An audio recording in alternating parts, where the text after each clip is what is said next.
श्री नर्मदा पुराण अध्याय 15वां। सृष्टि संहार स्वरूप वर्णन। श्री मार्कंडेय जी कहते हैं, हे धर्मराज, इसके अनंतर प्रदीप्त आँखों वाली हजारों माताओं एवं रुद्रगणों के साथ काल रात्रि संपूर्ण संसार का विनाश करने लगी। तब ब्रह्मा, विष्णु, महेश रूप वाली वायु, अग्नि, इंद्र, यम, वरुण, स्कंद, वाराह एवं श्री नरसिंह की भयंकर शक्तियाँ हाथों में शूल, गदा, खड्ग, वज्र, शक्ति, वृष्टि एवं पट्टिशों के साथ उस समय विचर रही थी। काल रात्रि से प्रेरित संपूर्ण माताएं खट्वांग एवं अर्धज्वलित काष्ठों सहित दसों दिशाओं में दौड़ रही थी। उनके चरणों के तीव्र प्रहार तथा हुंकार के उच्चारण से यह समस्त संसार चारों ओर से जल रहा था। हाहाकार के शब्दों के विलाप युक्त मुंडों और केशों से पटे मार्गों, घरों, गोपुरों और आंगनों में चारों ओर यह पृथ्वी अति भयंकर दिखने लगी। जो यह हजारों योजन पर्यंत फैला हुआ जम्बूद्वीप कहा जाता है, उसे घर्षित करके वह सब नष्ट कर दिया। जम्बूद्वीप शाक, कुश, क्रौंच, गोमेद, शाल्मली तथा पुष्कर द्वीप में रहने वाले और पर्वतों में रहने वाले समस्त प्राणी भूतों और मातृगणों से ग्रसित होकर नष्ट हो गए।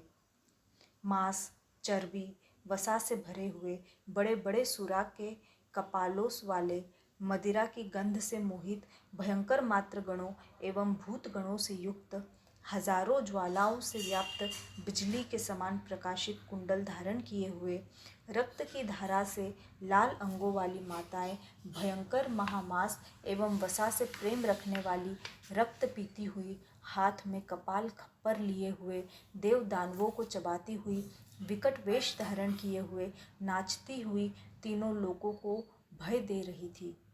बिजली की तीव्र कड़कड़ाहट के समान हंसने वाली, सातों द्वीप तथा समुद्र सहित पृथ्वी को खाकर जहाँ भगवान शंकर थे, वहाँ वह देवी जा पहुँची।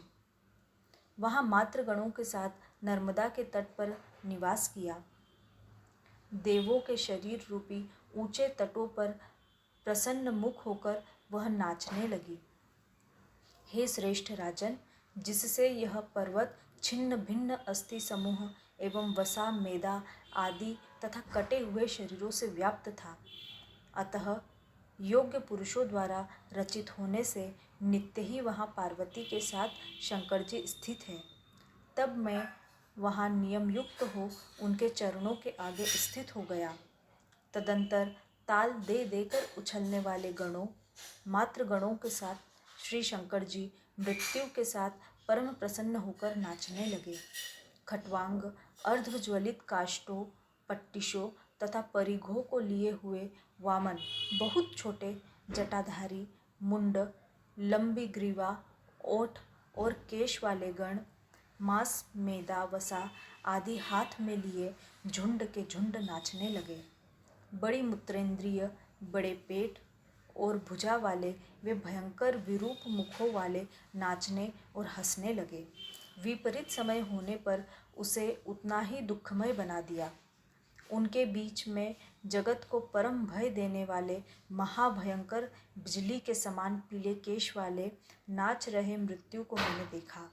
उनके पास में बैठी हुई देवी श्वेत वस्त्रों से सजी हुई, कुंडलों के झंकार से युक्त कपोल वाली, सर्प रूपी यज्ञोपवीत धारण किए हुए, विविध वस्त्रों से शंकर जी को पूजती हुई वहाँ विश्ववंदिता, अनेक तरंगों तथा भंवरों से युक्त सुबेल सागर सदृश नर्मदा माता को देखा।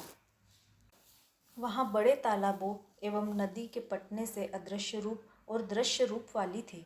हे भरतवंशोत्पन्न, वह सबके मध्य में सूर सिद्ध मुनियों से वंदित हो रही थी। इसी बीच में भयंकर 49 भेद वाली बड़ी बड़ी लंबी लहरों एवं फेन से युक्त, जगत को सजल करती हुई, मृग के समान काले परिधान वाली देवी नर्मदा को मैंने देखा। धूम्रवर्ण एवं विद्युत कांति युक्त तड़कती ध्वनि सहित सप्त प्रवाह से युक्त भगवती नर्मदा को देखा। हे राजश्रेष्ठ, इस प्रकार चंद्रमा सूर्य की किरणों से युक्त चराचरात्मक जगत शून्य हो गया। मैंने इस अनुपम संहार को प्रत्यक्ष देखा। बड़े उत्पातों से उत्पन्न नक्षत्र मंडल के विनाश से युक्त अलाद चक्र बनैठी की भांति संपूर्ण दृश्य को बड़ी तेजी से घूमते हुए करोड़ों विमान से परिपूर्ण किन्नर महासर्पों से युक्त शब्दायमान महावायु उठा, जिससे सब चराचर कांप उठा। रुद्र के मुख से उत्पन्न सर्वत्र नाम से प्रसिद्ध उस वायु ने सातों विस्तृत समुद्रों को सुखा डाला। भस्मयुक्त बंधे केश वाले, घोर शब्द करने वाले, प्रज्वलित विशाल शूल धारण किए हुए वह शंकर प्रतिदिन तुम्हारी रक्षा करे।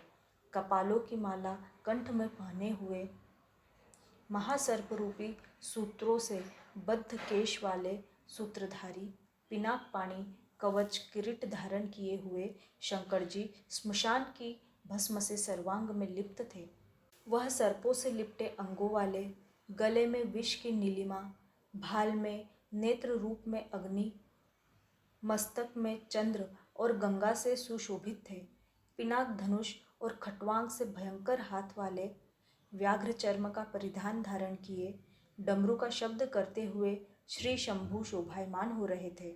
वह शंकर प्रलय काल में सातों लोकों के मध्य भाग तथा बाहर स्थित बड़ी भुजाओं से संपूर्ण अंगों को लपेटे हुए, सूर्योदय के समान रक्त वर्ण से भीतरी भाग वाले, नेत्रों से संध्याकालीन मेघ, रक्त कमल, पद्मराग, मणि सिंदूर और बिजली के समान रक्त वर्ण प्रकाशमान तेजस्वी लिंग और लोचन से प्रलय काल में क्रीड़ा कर रहे थे। वह भगवान मेरु पर्वत को लिए हुए मानो स्वर्ण दंड से संहार करते हुए, चरणों के आघात से पहाड़ों को बिखेरते हुए, जगत के स्वरूप को विनष्ट करते हुए भयंकर अट्टहास कर रहे थे। विश्वेश महाप्रभु शंकर ने सबको व्याकुल करते हुए संपूर्ण त्रिलोक का संहार कर डाला। जगत का संहार करने वाले अजन्मा देव श्रेष्ठ उन शंकर जी को देखकर मातृगणों के साथ वह काल रात्रि और अन्य सभी शिवजी का पूजन करने लगे। नंदी भृंगी और अन्य गण जगत में श्रेष्ठ सबके एकमात्र कारण कामारी हर रूप शंकर जी को दिन रात प्रणाम करने लगे। इति श्री नर्मदा पुराण अध्याय 15वां। नर्मदे हर, नर्मदे हर, नर्मदे हर।